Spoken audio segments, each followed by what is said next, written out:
ඩින්චුන් එක අලුතෙන් ආව මැංගෝ පොමෙලෝ ජූස් එක ගහගන්නේ කොහොමද කියලා අද මං කියලා දෙන්නයි යන්නේ. ඕක අරගෙන ගහගන්න.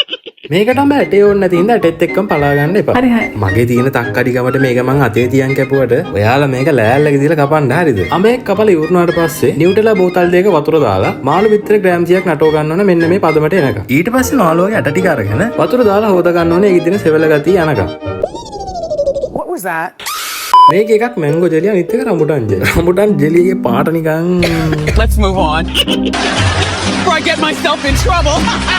අනේ මේක මං කොච්චර ලස්සනට කැපුවත් මේකේ හැටි ආවේ නිකන් පරමාණු බෝම්බ එකකට වච්ච මැණික් කැට වගේ. ලොකු භාජනයක් අරගෙන කපු අඹ ටිකයි අයිසුයි මාළු විතරයි අඹ ජූස්ුයි පොල් කිරි අඹ ජෙලි රඹුටන් ජෙලි කොත්මලි වැල්ල flavour juice Pose like this. Okay, so after that, I burned the house down. දැන් ඉතින් බීලා බලන්න තියෙන මේක රායේදී කියලා තමයි. Is it delicious? What the fuck? මේක ඔපෙම වෙනමනේ හැදුවේ. ඒක කලවම් ගන්න අමතක වෙච්ච ඉඳ අයිස් ටික දිය වෙලා උඩට ඇවිල්ලා.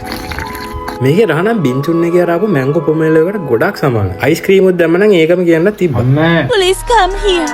Gaga, you look so good. はじめましてどうぞよろしくお願いします。OK ください。 Very delicious. I'm nothing. I have